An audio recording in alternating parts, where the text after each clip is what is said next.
நாங்கள் எல்லாரும் இப்போ கிளம்பி எங்கே போயிட்டுருக்கோன்னா இதை இந்த குட்டிக்கு மொட்டை போடுறதுக்கு தான் போயிட்டுருக்கோம். இது 2வது மொட்டை பாப்பாவுக்கு. இது வந்து நான் ஓவரியில் போடணுன்னு பிளான் போட்டிருந்தோம். அதனால ஓவரிக்கு கிளம்பிட்டு இருந்தோம். கோயிலுக்கு போகலான்னு எல்லோரும் கிளம்பி வெளியே வந்தால் வண்டியை காணல. வண்டி வெளியே போயிருந்தது. அதுக்கப்புறம் கொஞ்சம் வெயிட் பண்ணிகிட்டு இருக்க டைமில் இவங்க 2 பேரும் விளையாண்டுட்டு இருந்தாங்க. அதுக்கப்புறம் வண்டி வந்தோடனே அதுக்கப்புறம் கிளம்பி கோயிலுக்கு ரீச் ஆகிட்டோம். கோயிலில் பார்த்து அங்கே சரியான கூட்டம். என்ன ரீசன்னா கோயிலில் வந்து இந்த மண்டபம் வந்து திறப்பு விழா வச்சுருந்தாங்க. அந்த சின்ன கோயில் மாதிரி பக்கத்தில் கட்டியிருந்தாங்களோ அது திறப்பு விழா வச்சுருந்தாங்க. அதில் பார்த்தா ஓகே நாங்கள் முடி எடுத்துகிட்டு வந்துடும் ஃபஸ்ட்டு சொல்லிட்டு அக்கா சீட்லாம் வாங்கிட்டு வந்துட்டாங்க. நாங்கள் போய் முடி எடுக்க போனோம்.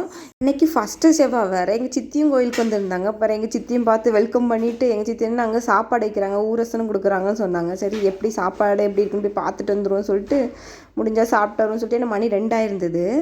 சாப்பிட்றதுக்கு அங்கே போனால் அங்கே நிறைய பந்தல் எல்லாமே போட்டு வச்சுருந்தாங்க. அங்கேருந்து கூட்டம் அதை விட பெரிய கூட்டம். அவ்வளோ பேர் க்யூவில் நிற்கிறாங்க. சரி இந்த கூட்டத்தில் நின்று நம்மளால் சாப்பிட முடியாது, நம்ம முடி எடுத்துகிட்டு அதுக்கப்புறம் ஃப்ரீ ஆயிரும், அதுக்கப்புறம் வந்து சாப்பிட்டுக்கலாம்னு சொல்லிட்டு மறுபடியும் நாங்கள் அதில் பேசிட்டு டிஸ்கஷன் பண்ணிவிட்டு ஃபஸ்ட்டு முடி எடுத்துகிட்டு வந்துட்டு அதுக்கப்புறம் பார்த்துக்கலாம்னு சொல்லிட்டு நாங்கள் எல்லோரும் கிளம்பிட்டோம். அதுக்கப்புறம் பாப்பா வந்து முடி எடுக்கும்போது எப்போவுமே அழமாட்டா, அவள் அழகாக அமைதியாக சமத்தாக இருந்தா.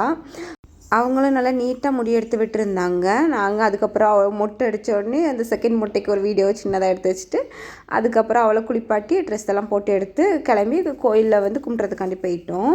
அங்கே வந்து சூப்பராக இருந்தது. அந்த பீடை வந்து அழகாக கட்டி வச்சுருந்தாங்க புதுசாக. நல்லா ரொம்ப பார்க்கறதுக்கே ரொம்ப அழகாக இருந்தது.